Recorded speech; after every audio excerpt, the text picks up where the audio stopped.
In part 1, we discussed the story behind infamous serial killer H. Holmes, who was convicted of murdering one but tied to at least 8 other murders, bringing his most likely murder count to 9, even though confessing to 27. Most of his confessions and stories were fabricated, however, and we learned of his many lies, his deception, and life as a con man, swindler, and mastermind behind insurance fraud. He was pictured as the White City Devil, the serial killer who stalked the 1893 Chicago World's Fair, connecting it to the White City backdrop of the fair itself. His dark lair of evil hidden in his hotel known as the Murder Castle. Or was it? We went through both myth and historical fact, but today we dive deeper into another mystery, the stories behind the hauntings surrounding H. Holmes.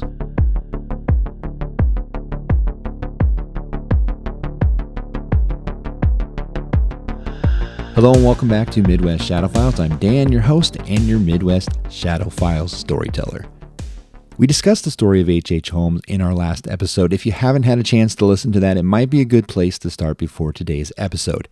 It was a brief episode on a topic that really could go for several episodes, but in reality, I just wanted to set things up for today's episode, so perhaps we'll dive a little deeper on today's topic, which really dives into the paranormal side of the story. And believe me when I say that I was quite surprised at the amount of paranormal and lore that surrounds Holmes. And really, I probably shouldn't be, because anytime you have different accounts of murder tied to an individual, you'll get the ghost stories that go along with it. And I will say, when I first started to do this episode, I thought, whoa, this is going to be a deep one. There's a lot of research with it. We'll definitely probably return to this from time to time. And definitely there are a lot of experts on this area. The story was really hard, when we were researching it and going into it, just because there's so much lore surrounding it and there's so much stories. Is this the truth or is this made up? Is this just newspapers looking to sensationalize it? And you couldn't get the truth out of Holmes himself. I mean, the guy himself kept on switching his stories back and forth, so it was a tough one to do. And so, of course, if you are an expert in this area and you love to dive into the history surrounding, as morbid as it sounds, serial killers, trust me, I would love to have a conversation with you. Feel free to reach out to me. You can always do that. But most of these accounts have been documented from different news outlets. So as we go into today's episode, the news outlets, the ghost hunting or paranormal groups who have told stories, and we'll go into each story separately. Tonight's episode will start with the trial and execution of Holmes and the infamous curse that followed. Holmes was convicted, and while he sat in his cell at Moya Mincing Prison, he allowed an interview with the local newspaper in which he was paid $7,500 for a full confession. Interesting enough that Holmes even thought making a few dollars behind bars would be to his advantage, but those few dollars in today's money would be around $200,000. Even still, money to be used in what way? But Holmes obliged the paper and gave them what they were looking for. A confession of sorts, but with all the details to sell papers nonetheless. He started with the murder of Howard Peitzel, and recalling how he had purchased the necessary drugs to poison the young boy. And before I go any further, just a note here of warning, and that this episode includes stories of murder and of suicide, and so if you are sensitive to any of those topics, be forewarned before listening on. And in Holmes' words, I called him into the house and insisted that he go to bed at once, first giving him a fatal dose of medicine. As soon as he ceased to breathe, I cut his body into pieces that would pass through the door of the stove, and by the combined wood and corn cobs proceeded to burn it. Holmes adds more, but the important part in his detail in naming the curse, he shares that the evil in him is so great that it is literally transforming him. He finishes the interview with this: I am convinced that since my imprisonment I have changed woefully and gruesomely from what I was formerly in feature and figure. My features are assumed a pronounced satanical cast. My head and faces are gradually assuming an elongated shape. I believe fully that I am growing to resemble the devil." And his growing insanity makes these last statements. "I was born with the devil in me. I could not help the fact that I was a murderer no more than the poet can help the inspiration to sing. I was born with the evil one standing as my sponsor beside the bed where I was ushered into the world, and he has been with me since." No doubt a sensationalism piece put forward by the paper, and Holmes knew he had an audience. He knew he was sentenced to die, and so he gave them what they wanted. And on the morning of May 7th, 1896, Holmes was hanged at the Philadelphia County Prison for the murder of Benjamin Pitezel, father of the slain Pitezel children and former accomplice in the insurance fraud scheme. Ironically enough, Holmes wasn't finished yet, as he went on to deny everything he claimed to confess. Standing on the trap door in the gallows with a noose around his neck, he offered his last words. "Gentlemen, I have very few words to say. In fact, I would make no statement at this time, except I only want to say that the extent of my wrongdoings and the taking of human life consisted in the death of 2 women. They have died at my hands as a result of criminal operations. I wish to state also, however, so there is no misunderstanding hereafter, that I am not guilty of taking the lives of any of the Pitezel family, the 3 children of the father Benjamin Pitezel, of whose death I am now convicted, and for which I am today to be hanged. That is all." And with that, he turned to the hangman and said, "Don't bungle it." And as the hood was placed over his head, "Goodbye." The trapdoor was released, but instead of a quick death, Holmes' neck wasn't broken on the fall. In over 15 minutes, Holmes strangled and was finally pronounced dead 20 minutes later. When they finally cut down the body, the rope was so tight that the prison officials struggled to remove the noose from his neck. A few wanted to cut the rope, but Superintendent Perkins wouldn't allow it. And after a few more agonizing minutes, they finally were able to work the knot loose. Some of the witnesses shared that the appearance of Holmes contorted from the hanging and in fact had the appearance of the devil. Was it the beginning of the Holmes curse? The interesting part of the Holmes execution was his request to be buried in concrete. He feared that after his death that grave robbers would dig up his body and do the very same that he had done and sell his remains for medical experiments. So honoring his request, they buried him in a plain pine coffin, but secured and sealed him completely in concrete. More on this shortly. But then there was the story about Holmes' evil eye, which really began attributing to this evil eye as the Holmes curse, and that's when the deaths began adding up. There would be somewhere around 30 deaths, accidents, and misfortunes attributed to this curse by Holmes. First, we have George Graham, the Philadelphia district attorney who prosecuted and convicted Holmes, lost his bid for director of the Union League Club. Then you have William Schumacher, Holmes' defense attorney. He was disbarred. John King, who published Holmes' autobiography, never made a penny off the book, and he became sick. Samuel Roten, Schumacher's co-defense attorney, his fiancée died shortly after the trial. Judge Arnold, the trial judge, grew ill soon after the trial. Dr. William Mattern, the coroner physician who was in charge of examining Benjamin Pitezel's body, died soon of nephritis.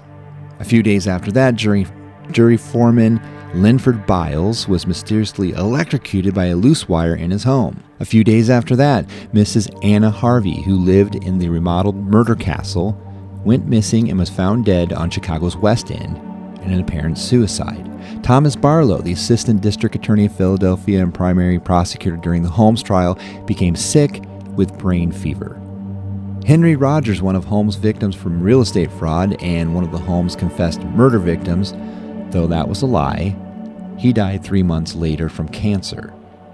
Superintendent Perkins of the William prison died of suicide, where he showed up to work one day and made a statement to one of the jail keepers that he did not sleep well that night. And apparently suffering from insomnia, he went into his office and shot himself. The Stockyards Lumber Company had its suit against Holmes dismissed after he was executed, only to have a fire damage their business. And mysteriously, on the exact same day, the Fidelity Mutual office in Philadelphia, the company that suffered fraud from Holmes' insurance schemes, suffered a fire as well. And to make things even more mysterious, the story reported was that the original warrant for Holmes' arrest, which was in a frame in the building, survived the fire. And not only that, but so did a photograph of Holmes himself, and both items completely untouched. And what about the priest that gave Holmes last rites and was Holmes' spiritual advisor? That was Father McPake, was found murdered, lying in a pile of dirt outside of St. Paul's Academy, his skull fractured and nose broken. Thomas Fahey, the original court-appointed attorney for Holmes, came down with typhoid fever after the hanging. Then you have Kate Dirk, another one of Holmes' confessed victims, who also was found alive, and yet another one of Holmes' lies, but she also died suddenly from heart disease. Then in 1909, Marion Hedgepeth, who had informed on Holmes' insurance scam when he was one of his inmates, was shot and killed during a holdup. Then there was the case of Detective Crawford, who died. Richard Johnson, a member of the jury, killed himself in 1895 by inhaling illuminating gas. Dr. Ashbridge, the lead coroner, died soon after the trial from a rapid illness. Frank Geyer, the detective who tracked down the Pites children, came down with a sudden illness. He, however, survived. And then you have the story of George Powell. The superintendent of the Indianapolis Police fell off his horse in a parade and suffered the rest of his life from those injuries. And then the case of Patrick Quinlan, the former caretaker of the murder castle, committed suicide in 1914, leaving behind a note that simply read, "I could not sleep." And then you have the mysterious fire that burned the third floor of the murder castle itself. Were these things just coincidence? Or was the curse of H.H. Holmes and his evil eye very real? More right after this. Hi there, Dan. Just a quick update as we look ahead at next week and where we're going to rearrange a few of those stories. On Monster Monday, we are diving into one of the most famous cryptid legends and tell the story of the Michigan Dogman. Now, this one is interesting, and we'll touch on this story and probably need to return to this one a few more times, as there is just so much to tell on this one, and especially some connections to the Beast of Bray Road and a few more stories that go right along with it. It's a story of a 7-foot humanoid canine bipedal creature that roams the northern woods of Michigan and even stretches into other areas as well. And then on Weird Wednesday, we get into one of the most legendary ghost stories and hauntings in the Midwest as we roam over to Wisconsin and tell the story of the Ridgeway Ghost. Hauntings around the little town of Ridgeway, Wisconsin that dates back well over 100 years. This is going to be a good one, and can't wait to dive into that story as well. So hopefully you get to join us on those. So much to tell, so little time, but we carry on. But for now, let's get back to the paranormal stories surrounding the serial killer H.H. Holmes. Sometimes I feel when you look at stories like curses, as we told you the story of the evil eye of Holmes and the Holmes curse, that you leave room for gaps that our minds sometimes fill because things happen in mysterious ways. But we want an explanation. The thing that I question about this curse is some of the stories that have a length of time between Holmes' execution and the misfortune of a few people. Don't get me wrong, I feel that there are a few in there that make me go, well, that's interesting, or that's pretty weird. But calling out a person being affected by a curse simply because they got sick or they fell off a horse, let's just be honest, bad things happen to us all, not necessarily because of a curse. However, the fires, the deaths that occurred a day or two after Holmes was hanged, that does leave room for wonderment, questions for sure. But leaving the curse for a few moments, talking about a few other things, let's return to the burial scene of Holmes. The cement-filled pine coffin was buried in Holy Cross Cemetery in Pennsylvania, and after he was buried, 4 more barrels of cement was dropped on top of the coffin, sealing the body with no headstone. Now, like any ghost story, there were certainly stories tied to a shadow figure seen by the grave. And what about Moyamensing Prison? where Holmes lived out his remaining days awaiting his execution. Following the hanging, both guards and inmates frequently reported seeing a tall, sharp-dressed man in a 19th century bowling hat standing in corners, only seen from the corner of their eye. But the apparition would disappear as soon as they turned to confront the figure. Could it have been the ghost of Holmes? Years later, the prison was torn down in 1968 and the grounds replaced by a supermarket. Tales of Aisle Number 5 would soon start to be told, where according to legend, the old coordinates aligned where the gallows once stood. Stories of items flying off the shelf, sudden drops of temperature, electronic checkouts malfunctioning. Supermarket customers also reported walking the parking lot only to see a shadow figure standing by some of the remaining walls of the prison, dressed in a 19th century suit. Could it have also been the ghost of H.H. Holmes? Moving back to Chicago, we have a couple locations associated with Holmes. Let's start with the murder castle itself. The building itself no longer stands. It was torn down in 1938 to make way for the new Englewood post office. Interesting enough, the exact layout of the post office, not directly above where the castle stood, and it's said to be off the side a bit, in a grassy lot next to the building. However, there are reports over the years from both postal workers and visitors of strange sounds, cold spots, and sudden feelings of dread, especially coming from the basement area. These reports have caused some to avoid the basement entirely, and one of the most common stories involve hearing the sound of crying, screams, and banging against the walls, almost like someone is trapped inside. And directly across the street, you have the grounds where the pharmacy used to stand on the corner of 63rd and Wallace Street. Lore surrounding the old pharmacy artifacts that Holmes would have possibly handled glass bottles still holding the scent of chloroform even though they had been cleaned and sealed. These items are certainly not inside the new store that is in its place today, but old folklore stories still tell the legend of psychic mediums handling the objects and getting the feeling of dread, panic, and shortness of breath as they begin to hear the whispering instructions from a man speaking in their ears. Could this area of Chicago be haunted by the ghost of H.H. Holmes or some of his victims? Moving down to Texas, we have the ghost story coming from Fort Worth, where Minnie and Nanny Williams were swindled out of a property where Holmes was said to be dreaming up a second location for his infamous castle. Today, there is a commercial building that is rumored to stand in its place, and inside there are tenants reporting of seeing the ghost of two women dressed in Victorian attire.